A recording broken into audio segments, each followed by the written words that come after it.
names for the Supreme.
Hare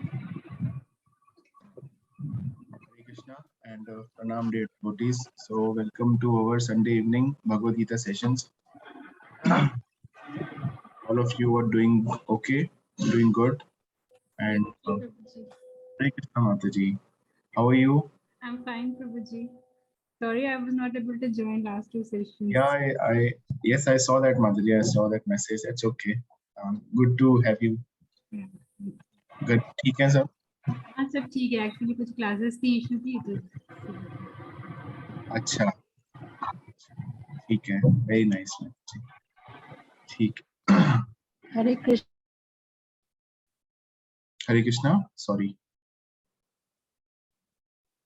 I think someone was speaking.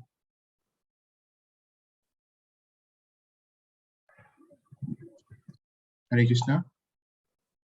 Hare Krishna, Prabhuji. Hare Krishna. ठीक है. So let's get started.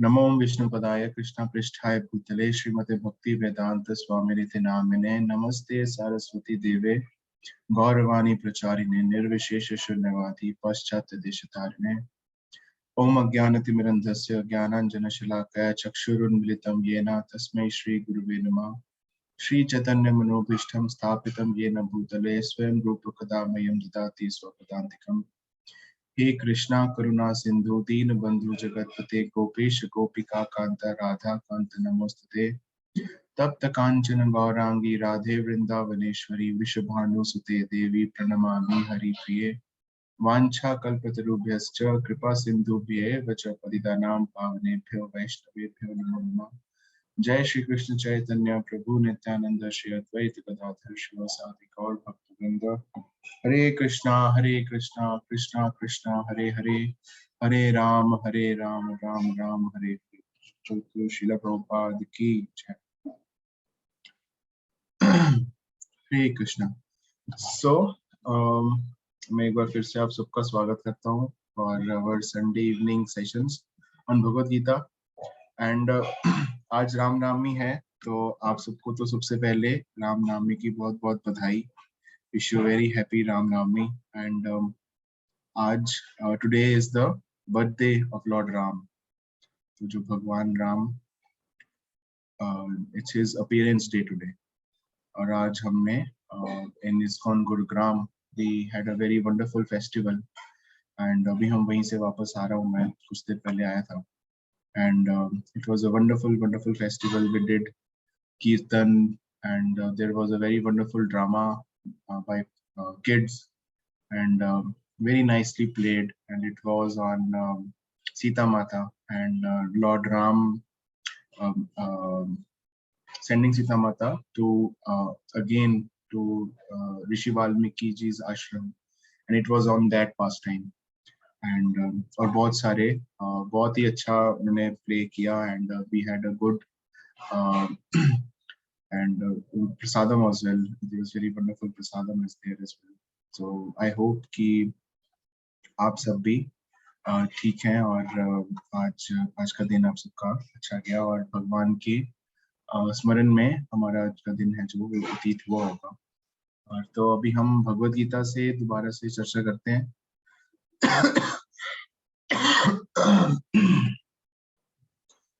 Late me share my screen तो अभी तक हमने we are reading from chapter 2 और अभी जो section चल रहा है that is called the science of soul तो भगवान है वो ज्ञान दे रहे हैं बेसिकली अर्जुन को जीव आत्मा का ज्ञान दे रहे हैं क्योंकि अर्जुन पहले उनको मना कर देते हैं लड़ने से उसके बाद वो भगवान को सरेंडर करते हैं कि surrenders on to lord and उसके बाद जो सबसे पहला जो भगवान ज्ञान देते हैं अर्जुन को वो आत्मा का है और उसमें हमने सारा अच्छे से जाना आत्मा के बारे में कि आत्मा क्या है और उसकी सारी प्रॉपर्टीज क्वालिटीज के बारे में जाना सोल इज इटर्नल और हमने बहुत अच्छे से श्रील प्रभुपाद के पर्पट से भी हमने चर्चा करी और पिछले सेशन में हमने ये जाना था कि आत्मा के बारे में ही हमने जाना था तो एक बार मैं स्क्रीन शेयर करता हूँ तो हमने 2.26 से और 26 से 29 तक हमने पढ़ा। और तो जो 26 था उसमें हमने ये जाना कि भगवान अर्जुन को कहते हैं कि अगर आप नहीं भी मानते कि ये शरीर है, ये आत्मा नहीं है, और तो भी लेमेंटेशन का कोई कोई कारण नहीं बनता है। इसको हमने परपट में अच्छे से जाना था कि ऐसा क्यों है। तो वो ये कहते हैं कि अगर अगर आप इसको शरीर को सिर्फ एक केमिकल का भी बैग मान लो, तो भी आप इस चीज के लिए क्यों दुखी हो रहे हो, क्योंकि इसकी तो कोई खास वैल्यू नहीं है। तो जिसकी खास वैल्यू नहीं है, अगर वो नष्ट हो भी जाए तो क्या दिक्कत है, उसमें प्रॉब्लम है। तो ये एक तरह से रिवर्स साइकोलॉजी की तरह भगवान उनके साथ बात कर रहे हैं। और 2.27 हमने पढ़ा कि that one who has कि जिसने जन्म लिया है उसका ही श्योर टू डाई, उसकी मृत्यु होनी निश्चय है, और मृत्यु के बाद जन्म लेना भी निश्चित है। That one who has taken his birth is sure to die, and after that one is sure to take birth again. Therefore, in the discharge of your duty, you should not lament. हमने 2.28 के बारे में पढ़ा that all created beings are unmanifest in their beginning, manifest in their interim state, and then unmanifest again when annihilated. So what is the need for lamentation? इसको हमने बहुत ही अच्छे से चर्चा करी थी कि what is the meaning of unmanifested stage, manifested stage, और ये सब कुछ कैसे चलता है। हमने जो क्रिएशन है मटेरियल यूनिवर्स, उसके बारे में जाना था। महाविष्णु, गर्भोदक्षाई विष्णु, क्षीरोदक्षाई विष्णु, ब्रह्मा जी के बारे में हमने ब्रीफ में चर्चा करी थी।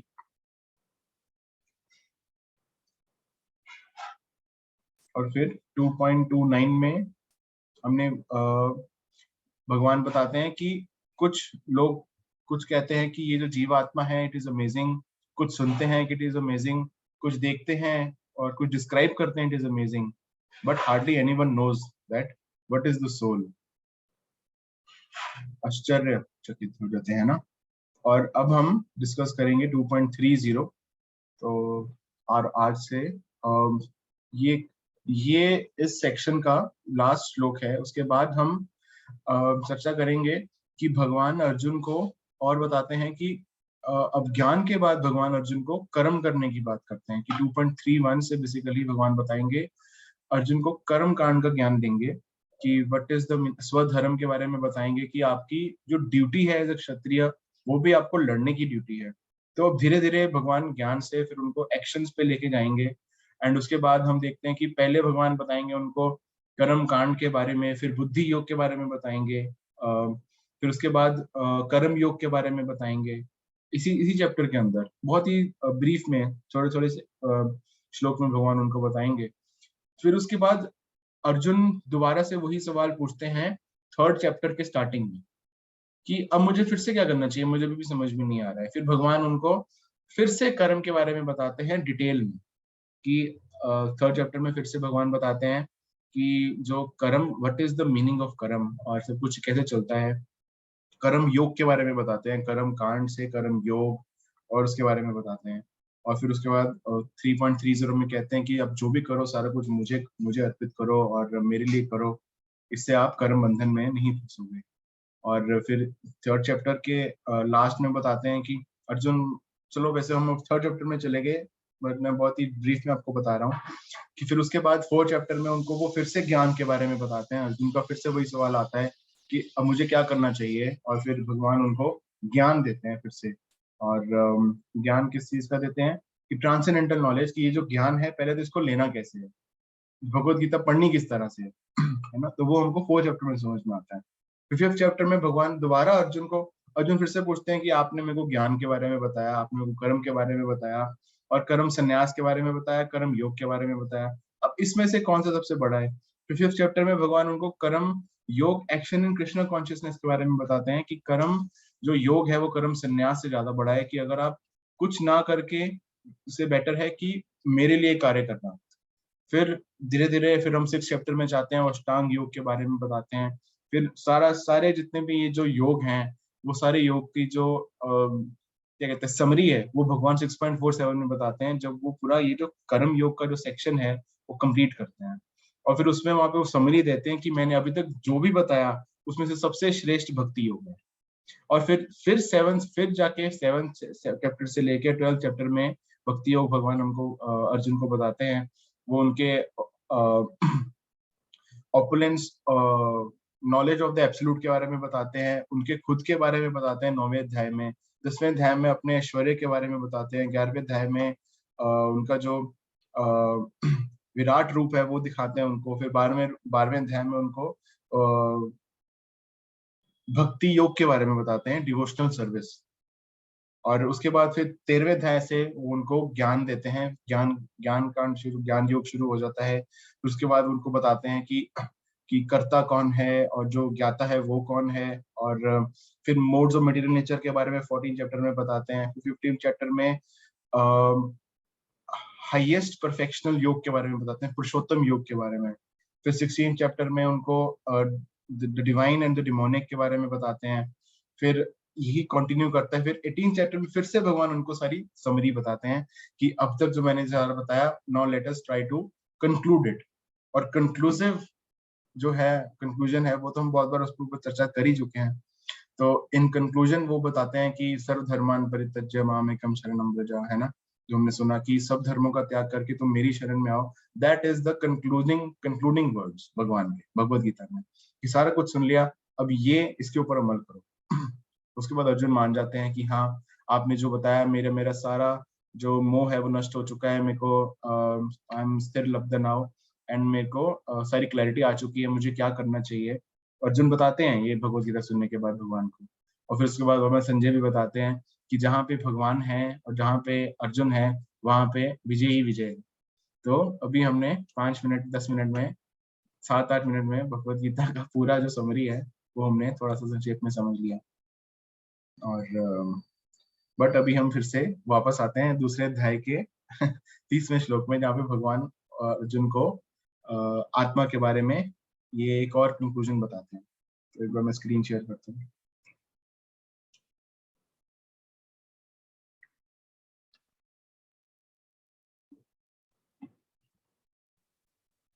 और इसमें एक चीज और है कि अब हम थोड़ा सा फॉर्मेट थोड़ा चेंज करना चाहता हूँ मैं, कि अब हम क्या करेंगे, जो हमारी सेशन है, जो क्लास है, वो हम 6:50 या फिर 6:45 तक रखेंगे।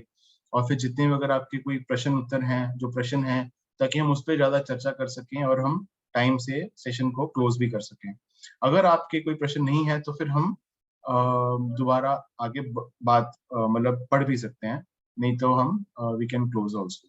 सो तो ये क्योंकि हमारा थोड़ा सा टाइम शूट अप हो जाता है because of some question and answers, so ताकि हम समय से सेशन को क्लोज भी कर सकें और ज्यादा समय भी ना लें, क्योंकि अगर 1.5 घंटे का सेशन होगा तो सबके लिए कंफर्टेबल शायद हो सकता है ना हो।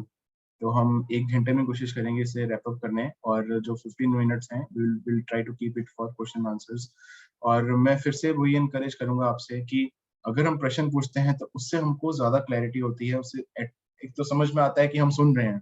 अगर कोई प्रश्न नहीं है तो उसके 2 कारण हो सकते हैं, कि या तो हम सुन ही नहीं रहे हैं, हम कुछ मल्टीटास्किंग साथ में कर रहे हैं, और या फिर हमको सब समझ में आ रहा है।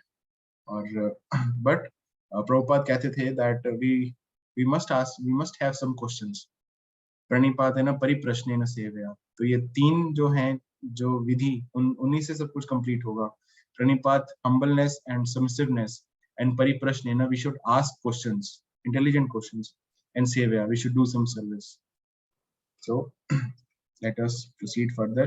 2.30 देहि नित्याम अवध्यो अयम, देहे सर्वस्य भारत, तस्मात् सर्वाणि भूतानि न त्वं शोचितुमर्हसि।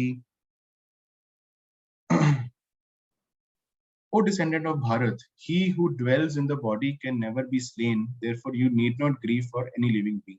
तो यहाँ पे भगवान अगेन रिपीटिशन कर रहे हैं, ये हम पहले भी पढ़ चुके हैं। जैसे भगवान कहते हैं कि जो इस शरीर में है उसको ना कोई मार सकता है, और ना कोई उसको, ना वो किसी को मार सकता है, और ना उसकी कोई हत्या कर सकता है। तो आप किस बात का शोक कर रहे हो? तो भगवान अर्जुन को यही कह रहे हैं, फिर से कंक्लूड करते हैं बेसिकली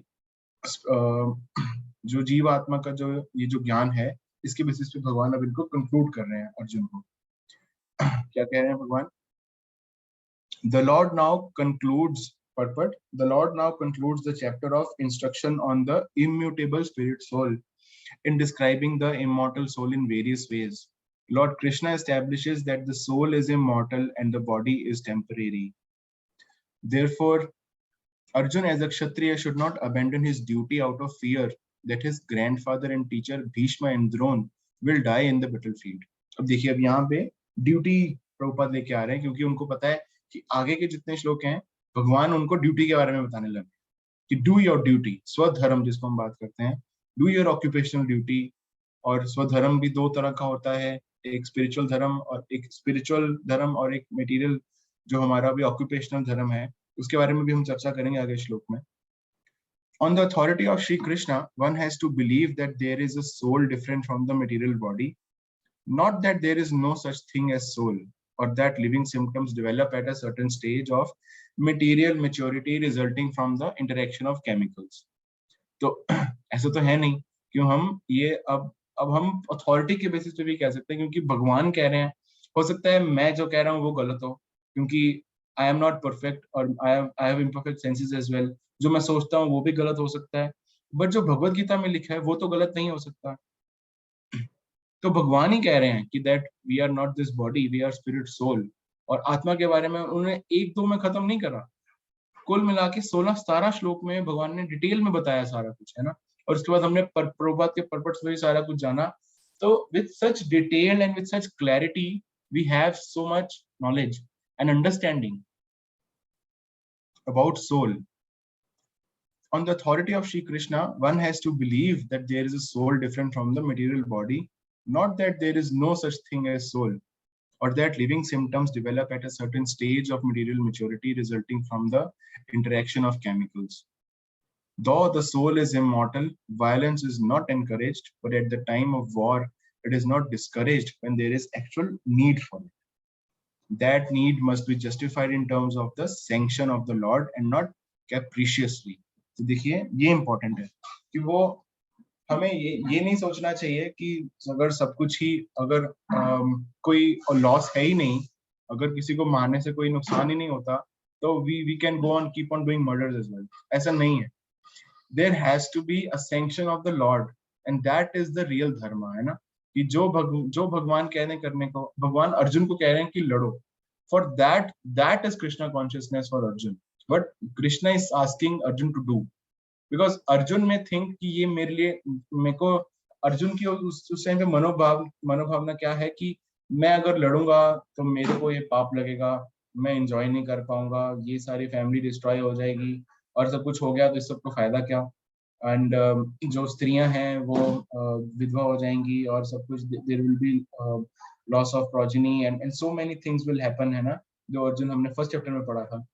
बट अब भगवान अर्जुन को कह रहे हैं कि नहीं लड़ो। So this is the meaning of Krishna consciousness, that we keep our things aside and do what the Lord is asking us to do, following the codes and the sanction on the basis of the Lord. That is the meaning of Krishna consciousness, and but that also should be backed by Shastra as well, है ना। And जो भगवान कहते हैं और जो शास्त्र कहते हैं वो एक ही है। So that और गुरु साधु शास्त्र, so we can rely on these three things, कि जो गुरु है और जो साधु है वो वही कहते हैं जो शास्त्र में लिखा है। तो हम गुरु और साधु से we can discuss and we can take instructions. So this is the meaning of it. तो आगे पढ़ते हैं 2.31। अब यहाँ पे थोड़ा सा ट्विस्ट आता है, भगवान यहाँ पे थोड़ा टर्न लेते हैं। वो कहते हैं ठीक है, मैंने आपको आत्मा के बारे में बता दिया, अब मुझसे कर्म के बारे में सुनो। कर्म बेसिकली कर्म कांड के बारे में सुनो। कर्म कांड मीन्स कि you do what is right materially and you get the benefit, है ना।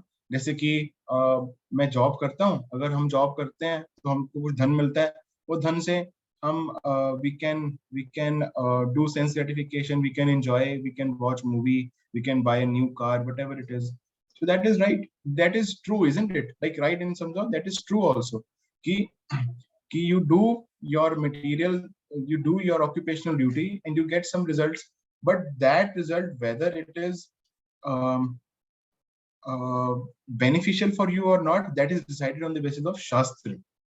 कि शास्त्र के अकॉर्डिंग आपने अगर किया तो वो दैट इज कॉल्ड कर्म. अगर आपने शास्त्र अकॉर्डिंग नहीं किया, दैट इज कॉल्ड वीक कर्म, जिसका आपको नेगेटिव, जिसका आपको पाप भोगना पड़ता, पाप मिलता है, and you have to suffer for that. अगर आप अच्छे का पुण्य कार्य करते हैं तो आपको हमको सुख भोगना पड़ता है, सुख सुख हमको मिलता है, भोगते हैं. और अगर हम स्क्रिप्चर्स के जो लिखा है उसके अगेंस्ट करते हैं तो वो हम पाप करते हैं. तो ये इसकी डेफिनेशन आती है. हम थर्ड चैप्टर में इसको और पढ़ेंगे, तो अभी इसको कंटिन्यू करते हैं. 2.31 स्वधर्माम अपि चावीक्ष्य नाविकम्पितुम् अर्हसि धर्मयाद धी युद्ध श्रेयोन्यात् क्षत्रियस्य न विद्यते. Translation: Considering your specific duty as a kshatriya, you should know that there is no better engagement for you than fighting on religious principles, so there is no need for hesitation. अब भगवान यहाँ पे उनको उनका क्षत्रिय धर्म याद दिला रहे हैं कि as a kshatriya you should fight. What are you, क्या क्या कह रहे हो आप? एज क्षत्रिय तो they cannot afford to say no to a battle. उनको तो कोई भी ललकार दे, they have to fight. That is the क्षत्रिय धर्म.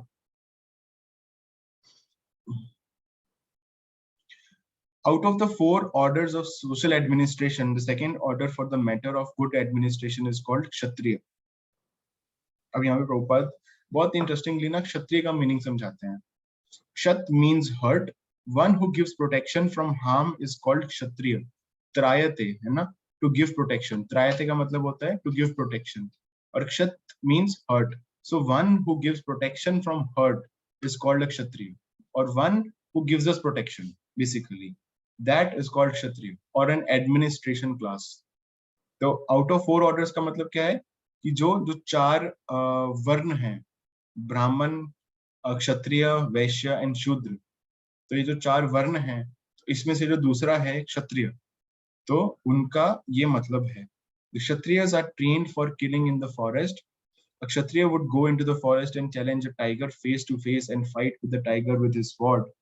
When the tiger was killed, it would be offered the royal order of cremation. This system has been followed even up to the present day by the Kshatriya kings of Jaipur state. The Kshatriyas are specially trained for challenging and killing because religious violence is sometimes a necessary factor. Therefore, Kshatriyas are never meant for accepting directly the order of sannyas or renunciation. Non-violence in politics may be a diplomacy, but it is never a factor or principle. In the religious law books, it is stated, I'll read the English translation directly. In the battlefield, a king or Kshatriya, while fighting another king envious of him, is eligible for achieving the heavenly planets after death, as the Brahmins also attain the heavenly planets by sacrificing animals in the sacrificial fire. तो क्या बता रहे हैं कि अगर एक क्षत्रिय if while fighting another king is eligible for achieving the heavenly planets, तो जैसे हम कहते हैं ना कि वीर गति प्राप्त होती है, and they will achieve वो स्वर्ग लोग जाएंगे, they will achieve heavenly planets. अगर उनको जो भी परिणाम आता है युद्ध में, अगर if they are fighting a righteous battle, है ना, fighting another king envious of him, this is also very important. It should be righteous. They should be fighting a dharam yudh. So then they will achieve the heavenly planets. So as the Brahmins also attain the heavenly planets by sacrificing animals in sacrificial fire. तो ये उनकी duty है basically, that to fight and to protect. और उनका जो word meaning है वो भी यही है, that to protect from the hurt. Therefore, killing on the battlefield on religious principles and killing animals in sacrificial fire are not at all considered to be acts of violence, because everyone is benefited by the religious principles involved. The animal sacrificed gets a human life immediately without undergoing the gradual evolutionary process from one form to another, and the Kshatriya killed on the battlefield also attain the heavenly planets, as do the Brahmins who attain them by offering sacrifice. There are two kinds of swadharma specific duties. As long as one is not liberated, one has to perform the duties of his particular body in accordance with religious principles in order to achieve liberation. तो ये अभी हमारी बात कर रहे हैं कि as long as one is not liberated, कि अगर हम जीवन मुक्त नहीं हैं, then हमको वो कार्य करने हैं और वो ड्यूटीज निभानी है, वो परफॉर्म करनी है, which are designed for or meant for us.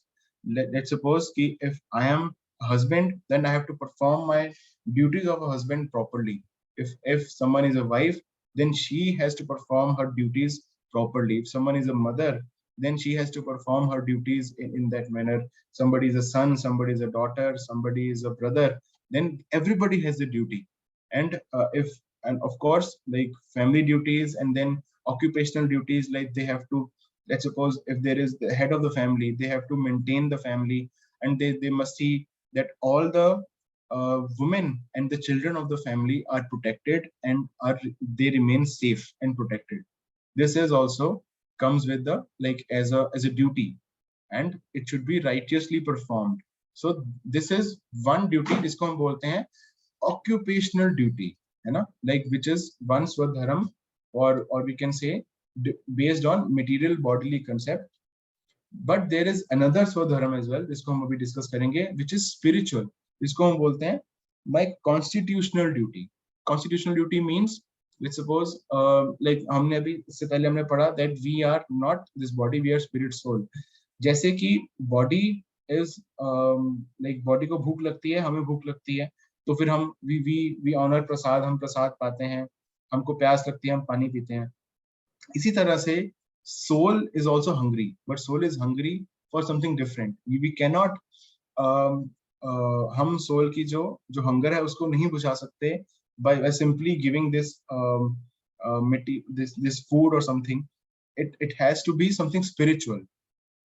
So and for that we have to do our constitutional duty. तो हमारी दो तरह की ड्यूटी हैं, that one is at my constitutional level.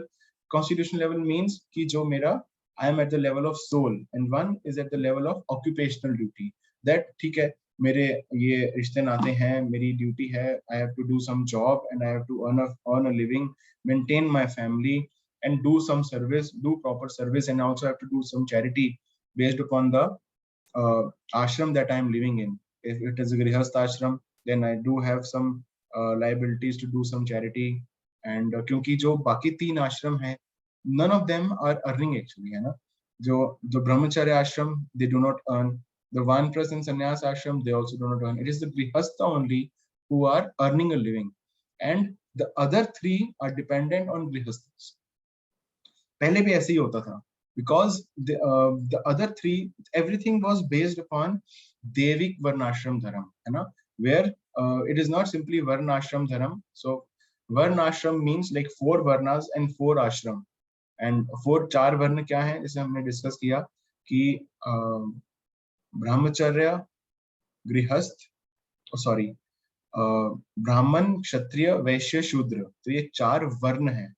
वर्ण मतलब that the society is divided based upon these 4 classes of men or classes of people based upon their skill and based upon their quality and based upon their dharam, swadharam जिसको हम बोलते हैं. And there are 4 ashrams. Ashram means that in which ashray, like in which shelter that you are.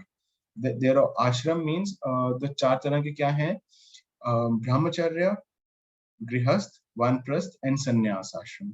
तो 1 से लेकर 25 साल तक जब हम रहते हैं, so we should follow brahmacharya, where we are living a student life and completely abstaining from sex, and knowing what are my duties, and understanding about religion, understanding about my dharma, and following the rules and regulations properly. And now that after that they have a choice that whether they want to enter a grihastha ashram and to bring children, and they will marry, and from 25 to 50 they will be there in the grihastha ashram. and they will bring the offsprings and properly in Krishna consciousness. Or if they don't do that, then they have a choice that ki they can be a brahmacharya for like lifelong. इसको हम बोलते हैं नैष्टिक ब्राह्मण, नैष्टिक brahmachari, and that they don't come into grihastha ashram, or they follow brahmacharya vrat for the whole life. That means and after 50 years, like for grihasthas, it is like in the shastra it is advised that then they take vanprastha, that okay, you lower down your duties, and because the kids would be settling soon, or they would have already been settled, in that way you lower down your duties and you abstain completely from sex life, and lower down the other relationships in terms of your engagement. Like, not that we are completely engaged in our working and still trying to pay our loans. We have that कि हमारा loan इतना ज़्यादा है कि हमको 70 साल तक काम करना पड़ेगा. So not like that. So that is the meaning of vanprastha. That we try to focus now, because we are our things are settled, our children are settled, our duties are settled, our home is settled, everything is settled. Now I can spend some more time into a Krishna consciousness. I can spend some more time into seriously into thinking that how do I become more Krishna conscious, and in that way that try to reduce the the workloads, and try to get more time, and also so in that manner take to vanprastha. And after that, like after 75, then we take to at least like the men, they try to take for grihastha sannyas, where they leave the household or the vanprastha also as well, and then they are completely dedicated to working for the Lord, the service of the Lord. And so these are the 4 ashrams on which the society must be or must be divided. Yes or no, that is different.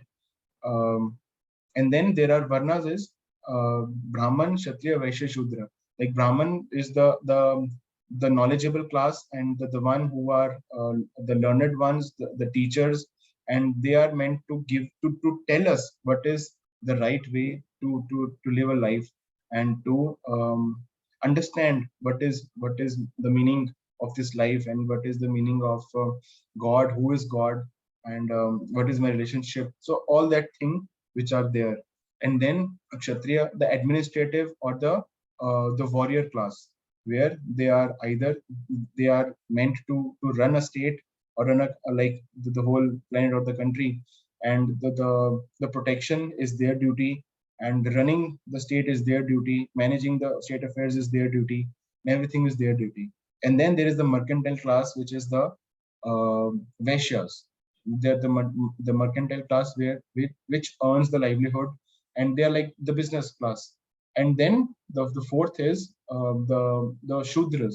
Shudras means that they are labor class, like the ones who are doing somebody else's job for them, right? So like that. Like, so now the most of the things that we see around the world, like it's service class, right? So that is that class, the Shudra class, where we are working for somebody else, and so that is the Shudra class. And it also, it is said in the Shastras that in in Kali Yuga everybody is a Shudra, because there is a Varna Sankar, and there is no Brahman, Kshatriya, Vaishyas left. Everybody is a Shudra because they don't know. Also, Prabhupada gives a definition of Shudra in chapter 2, that Shudra is one who does not know what is knowledge, and what is the difference between soul and body. And that is also how we can correlate that everybody on this in Kali Yuga is a Shudra, because everybody, most of the people don't know what is the difference between the soul and who they actually are they soul or the body. So in that sense we can also see.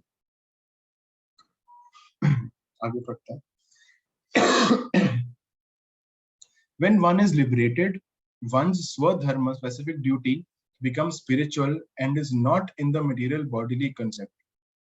In the bodily conception of life, there are specific duties for the Brahmins and Kshatriyas respectively, and these duties are unavoidable. Such swadharma is obtained or is ordained by the Lord, and this will be clarified in the 4th chapter. On the bodily plane, swadharma is called varn ashram dharma, or man's stepping stone for spiritual understanding. तो ये जो सारा कुछ designed है ना, देवी वर्णाश्रम धर्म और वर्ण आश्रम धर्म, it was designed for this only. Okay, for first 25 years you lead a life of student, and then you enter grihast. Okay, you have some desires, fulfill it, but still be centered around Lord only. Doesn't mean that, it does not mean that we keep on doing any kind of monkey business or some kind of, or all this kind of nonsense business which is going on right now in this in the world for the for sense gratification and for like that. So it was not designed in that manner. And so even if we are following Devi Varnashram or Varnashram Dharam, we were sheltered because it was an ashram. Ashram means ashray, or ashray means like kisi ka ashray, kisi cheez ka ashray hoga. So that is the true meaning of Varnashram Dharam, that every varna and every ashram was centered around Krishna consciousness. And that was actually the beginning of human civilization. Like before that, it is we can simply call it as animal civilization. Because आगे पढ़ते हैं, because देखिए प्रभुपाद क्या लिख रहे हैं, human civilization begins from the stage of varna ashram dharam, or specific duties in terms of specific modes of nature of the body obtained. Discharging one specific duty in any field of action in accordance with the orders of higher authorities serves to elevate one to a higher status of life. Discharging one specific duty in any field of action in accordance with the orders of the higher authorities serves to elevate one to a higher status of life. So, जैसे हमने पढ़ा कि human civilization begins from this stage of varnashram, and swadharam, like जिसमें हमने it on the bodily plane, like the swadharam is called varnashram dharam, where we are 4 varnas and 4 ashram, and they are following their dharma. But on the spiritual platform, the swadharam means जीवेर स्वरूप होए कृष्णेर नित्य दास, है ना, that जो जीव का है, जो स्वरूप है, that is to be the eternal servant of Lord, of Krishna. So that is the swadharam of the soul actually. Yadrichaya chopapanam swargadwaram apavritam sukhina kshatriya partha labhante yuddham idrisham. O Parth, happy are the Kshatriyas to whom such fighting opportunities come unsought, opening for them the doors of heavenly planets.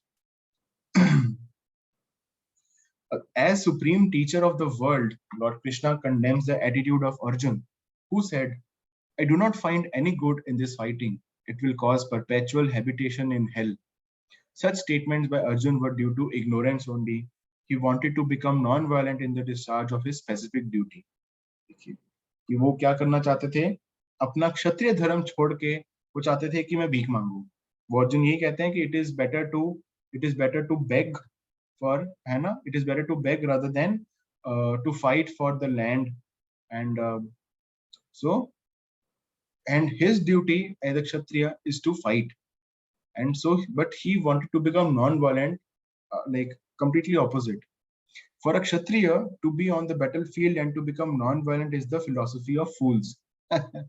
In the Parashar Smriti, or religious codes made by Parashar, the great sage and father of Vyasdev, it is stated. I'll read the English translation directly. The Kshatriya's duty is to protect the citizens from all kinds of difficulties, and for that reason he has to apply violence in suitable cases for law and order.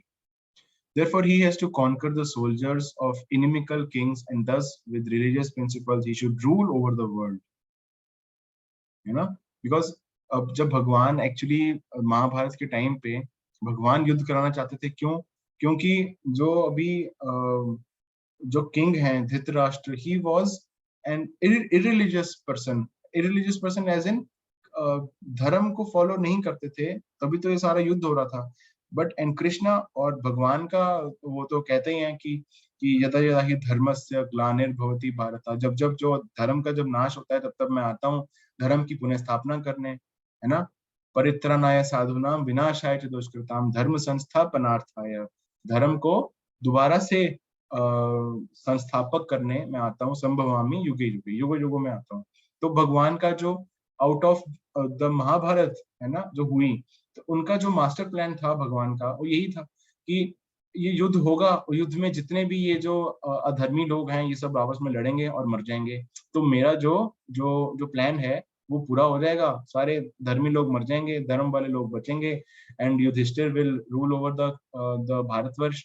Yudhishthir is a completely religious person and he is also a pure devotee of the Lord. And once he will, और वो धर्मराज तो है ही, and once he will and to establish Yudhishthir over the kingdom, the Mahabharata was born. One of the reasons was that, and of course many others were there. अब हम जब महाभारत पढ़ते हैं तो हम जानते हैं, but one of the reasons was कि जब भगवान धर्म की स्थापना करने के लिए आपको धार्मिक जो righteous king चाहिए. We need a righteous king, not just धार्मिक एज इन की अभी मॉडर्न जो हमारी जो वर्ड्स में धार्मिक वैसे नहीं, righteous king and religious based upon right religious principles, है ना. इसीलिए तो धर्म क्षेत्र कुरुक्षेत्र कहा जाता है. धर्म क्षेत्र कुरुक्षेत्र संवेता ये युद्ध सभा, कि जो धर्म युद्ध हुआ वो कुरुक्षेत्र का जो युद्ध है वो धर्म युद्ध है, और उसमें धर्म वर्सेस धर्म की लड़ाई थी. तो इसमें भगवान उनको पुनः स्थापना करते हैं. And kshatriya's duty is also is to rule with the right religious principles, because जो king होता है actually, the king is the representative of the Lord, and king is to be given as much respect as the Lord because he is the representative. जैसे कि अगर हम if there is a government of India and अगर government of India का ambassador अगर United Nations में जाता है, तो like that ambassador is given as much as respect as the government of India, because he is representing India or the government of India over there in that forum. So he is respected for them. He is representing India. Similarly, a righteous king is the representative of the Lord, and whatever he does is does according to the right codes and the right ethics of the religious principles. But now these leaders and these kings, they don't exist anymore because it is Kali Yuga, and these जो कली का प्रभाव है उसमें this is not this actually is no more existing. This varnashram dharma is no more existing. Considering all aspects, Arjun had no reason to refrain from fighting. If he should conquer his enemies, he would enjoy the kingdom, and if he should die in the battle, he would be elevated to the heavenly planets, whose doors were wide open to him. Fighting would be for his benefit in either case. So,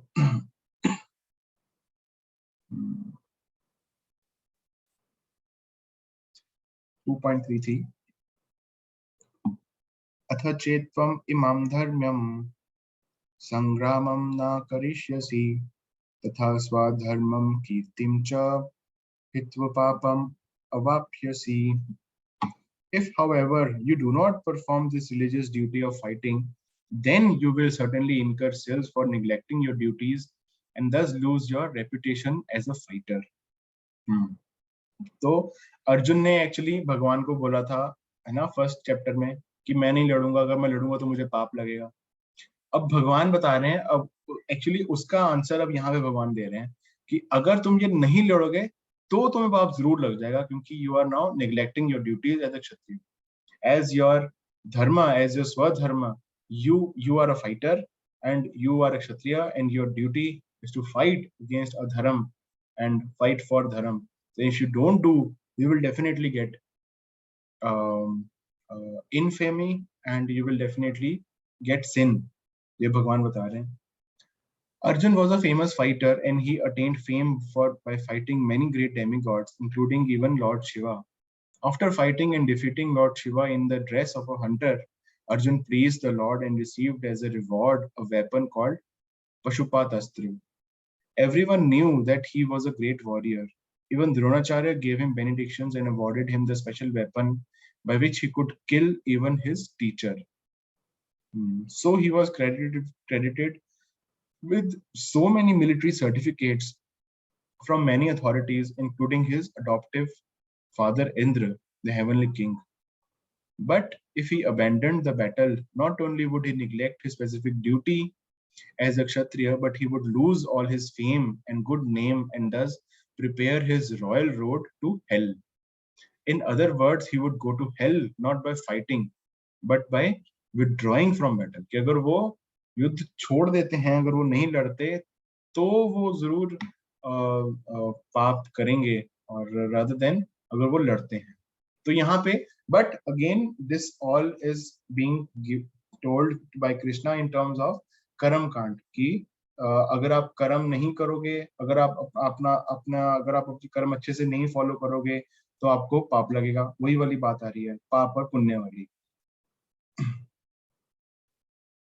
अकीर्तिम चापि भूतानि कथयिष्यन्ति ते अव्ययम संभवा वितस्य चा कीर्तिर मारनाद अतिरिच्यते. People will always speak of your infamy, and for a respectable person, dishonor is worse than death. Both as friend and philosopher to Arjun, Lord Krishna now gives his final judgment regarding Arjun's refusal to fight. The Lord says, Arjun, if you leave the battlefield before the battle even begins, people will call you a coward. आपको कायर बोलेंगे. And if you think that people may call you bad names, but you will save your life by fleeing the battlefield, then my advice is that you'd better to die in the battle. For a respectable man like you, ill fame is worse than death. So you should not flee for fear of your life. Better to die in the battle. That will save you from the ill fame of misusing my friendship and from losing your prestige in society. So the final judgment of the Lord was for Arjun to die in the battle and not withdraw. Bhayad ranad uparatam mamshyante tvam maharatha yesham cha tvam bahumato utva yashyasi laghavam. The great generals who have highly esteemed your name and fame will think that you have left the battlefield out of fear only, and thus they will consider you insignificant. Lord Krishna continued to give his verdict to Arjun. Do not think that the great generals like Duryodhan, Karna, and other contemporaries will think that you have left the battlefield out of compassion for your brothers and grandfather. They will think that you have left out of fear for your life. कि आप डर गए और तभी आप भाग गए हो. And thus their high estimation of your personality will go to hell. So, तो भगवान ने तो पूरा क्लियर कर दिया कि नहीं लड़ोगे तो ये होगा, लड़ोगे लड़ो. बट वो एक स्टेज पे आके बता रहे हैं ना कि on this stage you should fight. अगर वो बेसिकली वो उनको सारे लेवल से बता रहे हैं कि you should fight. Fight is the conclusion of course, but there are various ways to understand that why fight. ठीक है, they are not this body, they are spirit soul. Okay, fight. You are kshatriya, your duty is this. Okay, fight. उसके बाद वो कर्म योग के बारे में बोलेंगे कि okay, you do this as a duty, but you offer these results to me. You will not get results, or you will not get the reaction of this fight. And उसके बाद वो एक्शन कृष्णा कॉन्शियसनेस के बारे में बोलेंगे. कर्म योग is better than कर्म संन्यास. फाइट कि छोड़ना सब कुछ बेटर नहीं है, सब कुछ छोड़ छाड़ के कहीं चले जाना बेटर नहीं है, और उसके साथ अटैच ना होना और उसको स्टिल कार्य करते रहना, विच इज कॉल्ड कर्म योग, है ना. Then that in that situation also fight is better. So fight, and based on that buddhi yoga also they will say कि वो अभी हम आगे जाके पढ़ेंगे उसके बारे में, बुद्धि योग के बारे में. So for all the reasoning, fight is the conclusion. So fight. अवाच्यवादंश्च बाहुन् वदिष्यन्ति तवाहिता निन्दन्तस्तवा समर्थ्यं ततो दुःखातरं नु किम्. Your enemies will describe you in many unkind words and scorn your ability. What could be more painful for you?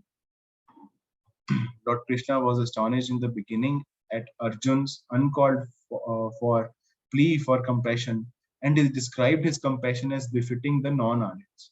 Now, in so many words, he has proved his statements against Arjun's so-called compassion. तो हमने देखा कि इतने सारे उन्होंने counter arguments दिए, अर्जुन ने arguments दिए, भगवान ने उनको और काउंटर आर्ग्यूमेंट्स दिए कि फाइट. तो ये उनके सारे जो डाउट्स थे उनका आंसर्स था बेसिकली कि अगर मैं लड़ूंगा तो मुझे पाप लगेगा. भगवान कहते नहीं लगेगा, अगर नहीं लड़ोगे तो जरूर लग जाएगा, और इंजॉय नहीं कर पाऊंगा मैं, और तो उसके बारे में भी बताते हैं. और अगर ये तो इतने सारे जो अर्जुन उनको आंसर्स, उनके जो क्वेश्चंस थे उनके एक करके भगवान उनको आंसर दे.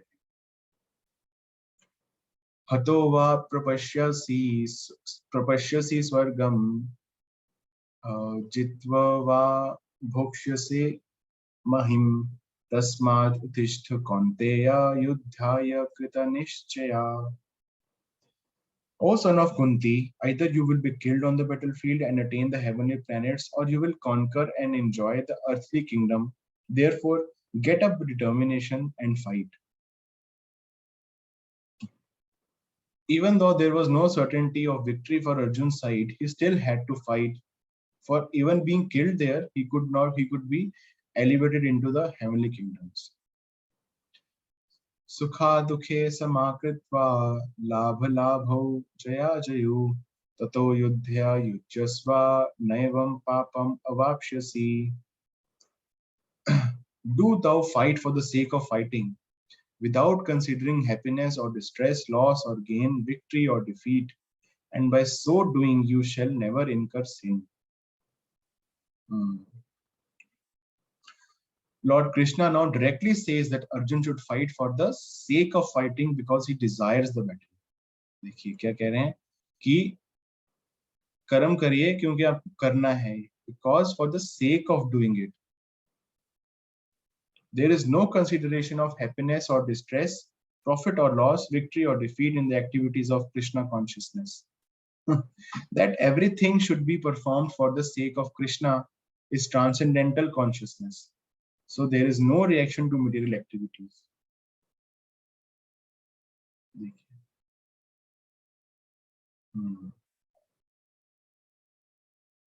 तो इसमें सबसे पहले प्रभुपाद ने क्या बताया, सबसे पहले लाइन में कि वो कह रहे हैं कि अर्जुन को लड़ना इसलिए चाहिए क्योंकि भगवान इच्छा कर रहे हैं, है ना? Because he desires the battle, Krishna is desiring the battle, Krishna is asking Arjun to fight, so that is why he should fight. That is the meaning of Krishna consciousness. अभी हमने एक प्रभुपाद का कोट भी आया था, उसको हमने डाला था कुछ दिन पहले ग्रुप में कि whatever Krishna says we do, this is called Krishna consciousness. कि जो वो बोलते हैं वो करते हैं, और अर्जुन मान भी जाएंगे. अभी तो हम सेकंड चैप्टर पढ़ रहे हैं ना, तो 10th चैप्टर में अर्जुन 10.41 में वो बताते हैं भगवान को कि हे प्रभु, आपने जो बोला मैं वर्बटिम मानता हूँ, आपने जो बोला वो सब सही है, I am agreeing with you. And not just me, there are other authorities also who are agreeing, that Asit, Deval, Vyas, जो जिनको मैं बता रहा हूँ कि वो भी यही मानते हैं, and they are also agreeing. So whatever you are saying, I accept everything in totality as to be truth. तो ये अर्जुन कंक्लूड करते हैं 10th चैप्टर में. अभी तो हम वहां तक नहीं पहुंचे हैं, बट मैं आपको पहले ही बता रहा हूँ ताकि थोड़ा हमारा कॉन्फिडेंस और बढ़ जाता है उस चीज में. और देखिए और प्रभुपाद क्या लिख रहे हैं, that everything should be perform for the sake of Krishna is transcendental consciousness और Krishna consciousness. So there is no reaction to material activities. This is called अकर्म. एक हमने कर्म के बारे में पढ़ा, एक हमने विकर्म के बारे में जाना थोड़ा बहुत. अभी 3rd चैप्टर में और डिटेल में आता है वैसे, और बट अगर हमने पिछले कभी क्लासेस में सुना हो आपने, तो जो कर्म है that is that you do everything in a right form, then you get punya, and आपको वो क्रेडिट की तरह आपके अकाउंट में आ जाता है. तो उनको सुख भोगने की जो है वो we go to higher planets and so like that.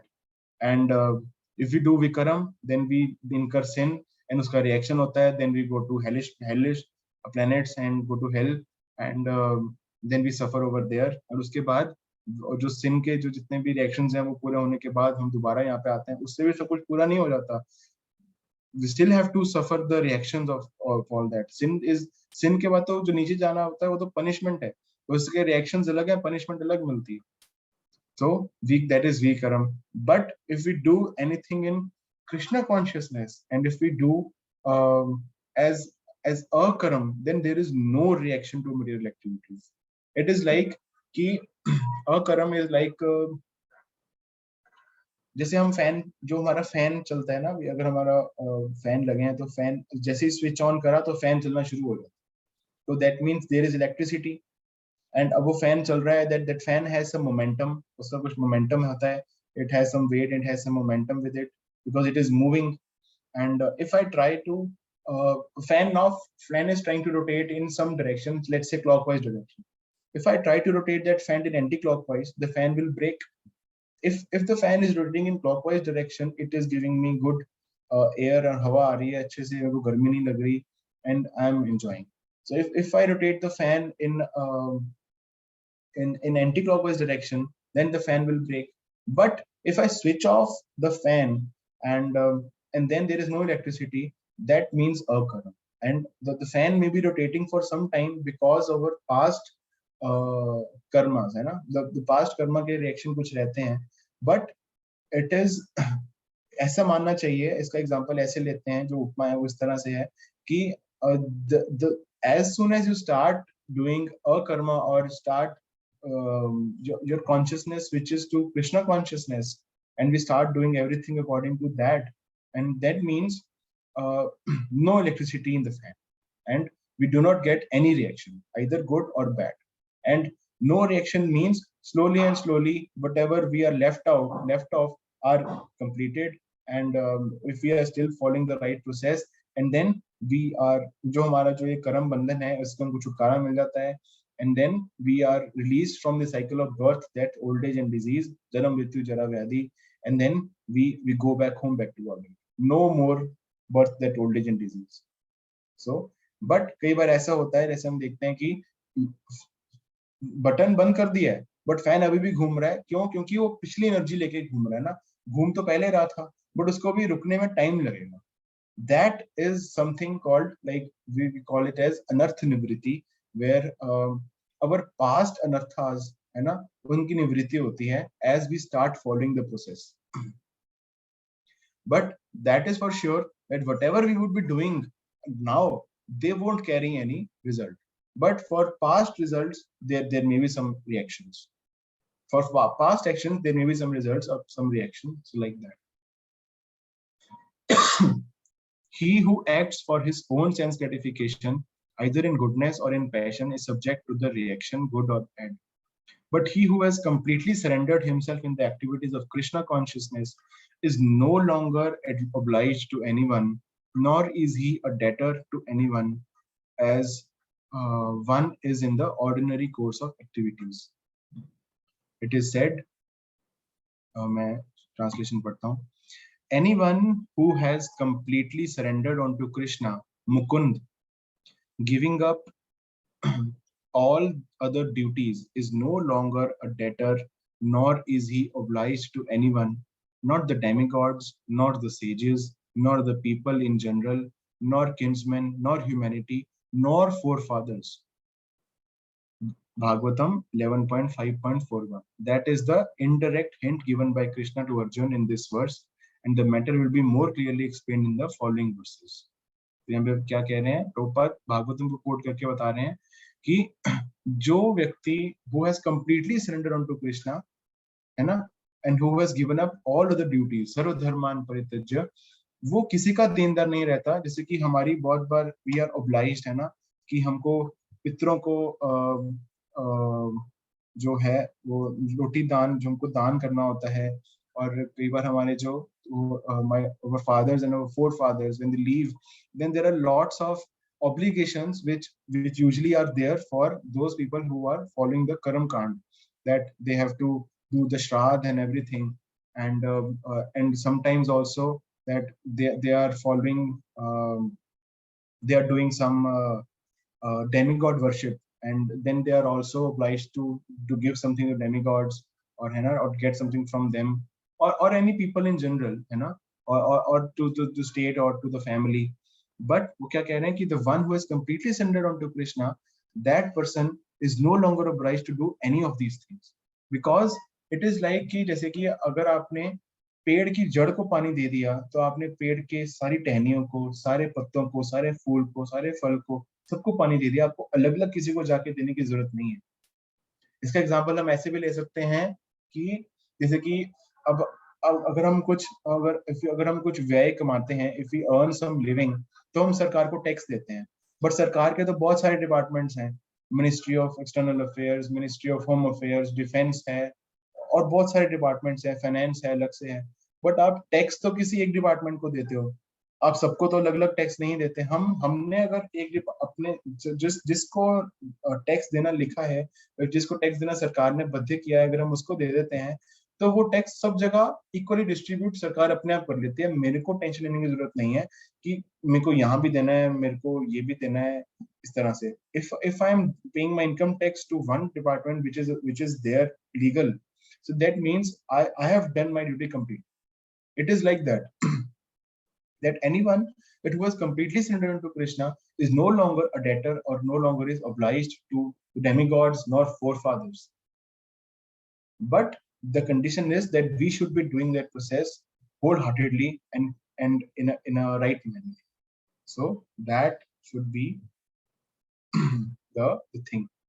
It does not mean that okay, yeah, if I've started following this, then I completely forego all other things.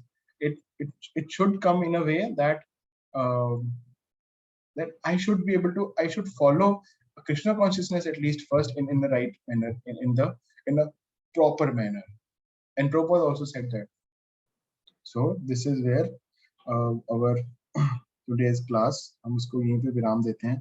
तो हमने आज 2.38 तक पढ़ा, और अब आगे के जो श्लोक हैं, and the next 2-3 श्लोक are very very wonderful shlokas, and उसमें हम ये जानेंगे कि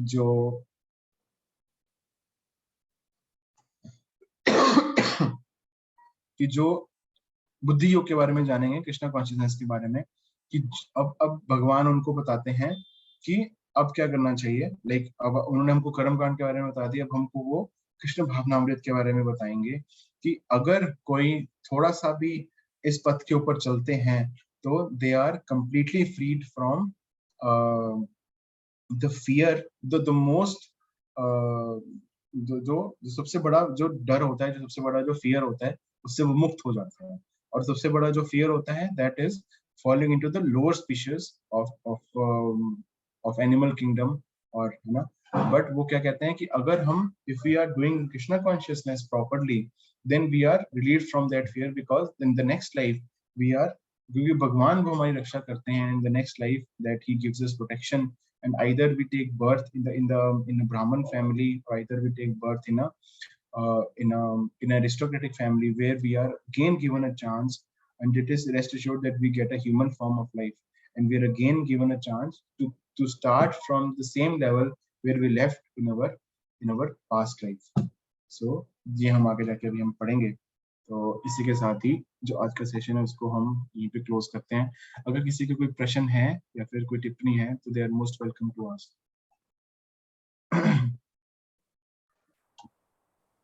हरे कृष्ण प्रभु जी।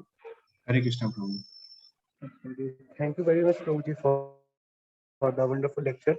बस प्रभु जी, मैं एक क्वेश्चन पूछना चाहता था, जैसे कि अभी एक श्लोक में, जैसे इसमें पर्पट में जी ने लिखा था कि जो पहले ब्राह्मणास जो ये एनिमल्स को सैक्रिफाइस करते थे, तो उन्हें नेक्स्ट लाइफ जो एनिमल्स को थी वो ह्यूमन लाइफ मिल जाती थी। तो प्रभु जी, मैं जैसे एक जगह और पे प्रभु जी ऐसा लिखा हुआ था कि जैसे जो क्षत्रिय हैं वो भी एनिमल्स को किल कर सकते थे, मतलब अपने ये चेक करने के लिए कि वो किस तरह से लड़ाई कर सकते। तो प्रभु जी, जो क्षत्रिय जो एनिमल्स को किल करते थे, उन एनिमल्स को भी क्या ह्यूमन लाइफ मिल सकती है क्या दोबारा? yes, उनको भी that was also meant for that thing only, that if they kill that animal, then that animal will as a sacrifice, वो फिर उनको वो sacrifice में देते थे, and then that animal would get the human form of life. So it is a win-win situation for both, basically. So you are right. Yes, and because it was the Kshatriyas only who would be able to do that, because first of all, they would show their power in that manner, and of course in a righteous manner. Not that कि जो भी आजकल चलता है, so much poaching is there. So we are not promoting that thing, but it used to be there when the religious principles were rightly established. But now it is completely prohibited. In Kali Yuga, that thing is completely prohibited, because now there are no Brahmans. Because पहले क्या होता था, that Brahmans, they would sacrifice an animal, because animal sacrifice is there in our Shastras. वो properly लिखा हुआ है वहाँ पे और है. It is not some false thing or a false agenda. So animal sacrifice is there in our Shastras. But what would happen is that the Brahman, they would set up the fire, and from the mantra ucharan, they would sacrifice the animal, and within that yajna only, that animal would get a human life in front of them only. So not something as a sham ki ho gaya hoga dekhte hain. So by simply reciting mantras, they would get such Vak Shakti or such because the Brahmans and the Samagri and everything was so pure at that time, that thing was possible. But now it is completely prohibited, because now there are no Brahmans left who can do that. And of course, and that kind of purity in the Samagri also, and that purity in the Brahmans also is not there. So now that is completely prohibited. The only sacrifice in this age is Sankirtan Yajna, of chanting of the holy name of the Lord. Hare Krishna, Krishna Krishna, Hare Hare, Hare Ram, Ram Ram, Hare. So this is the only sacrifice which is recommended for this age. No other things are recommended. Yes, Prabhu ji. Even प्रभु जी, ये मतलब कि क्षत्रिय और ब्राह्मण किसी को भी अभी कलयुग में अलाउड नहीं है animal killing. Yes, yes, not allowed. Thank you, Prabhu ji. Hare Krishna. Hare Krishna. ऐसा नहीं है कि the right Kshatriyas and right Brahmans don't exist, but they are also not allowed. We cannot say that the true Brahmans or true Kshatriyas don't exist. Kshatriyas, I can't comment, but Brahmans, they do exist, because if you simply see in ISKCON, we have so many righteous Brahmans. The Brahmans, as in those who have taken a second initiation, and those who are following proper Brahminical laws, and those who are sannyasis, they are way above than Brahmans. And Vaishnavas, and they are already way above Brahmans. So जो Vaishnav हैं, the Vaishnav is like Brahman is there, and then the Vaishnav means already a Brahman. And those who are second initiated, and those who are following the rules and regulations properly, they're righteous Brahmans, but they are also not allowed.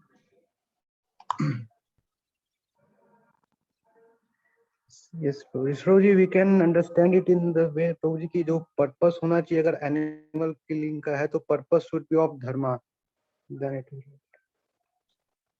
Yes, of course. Purpose is which is there and given in the Shastras, according to whatever it would be there. Yes, purpose would be dharma only, and because the animal would get everybody would be benefited actually from the sacrifice. The Brahmans would be benefited because they are supposed to give sacrifice, and the animal is benefited because they are getting a human form of life. Right there, in that same ceremony. So very much beneficial. अगर मैं आपको बोलूं आप cycle छोड़ दो, ये cycle मैं आपको गाड़ी देता हूँ, तो आप बोलोगे क्यों नहीं लेनी गाड़ी, है ना, लेनी है.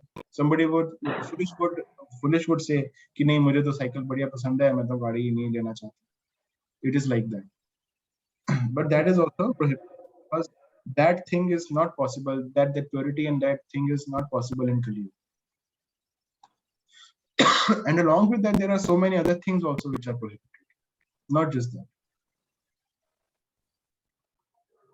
Yes, yes, Prabhuji. Yes. Thank you, Prabhuji. Hare Krishna. Hare Okay, so we'll end our session for today. Do we have any more questions or comments?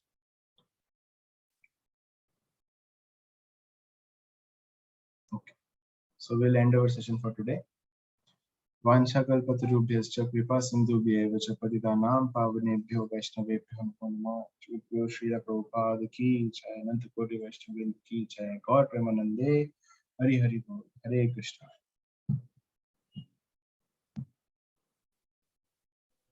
Hare Krishna. Hare Krishna.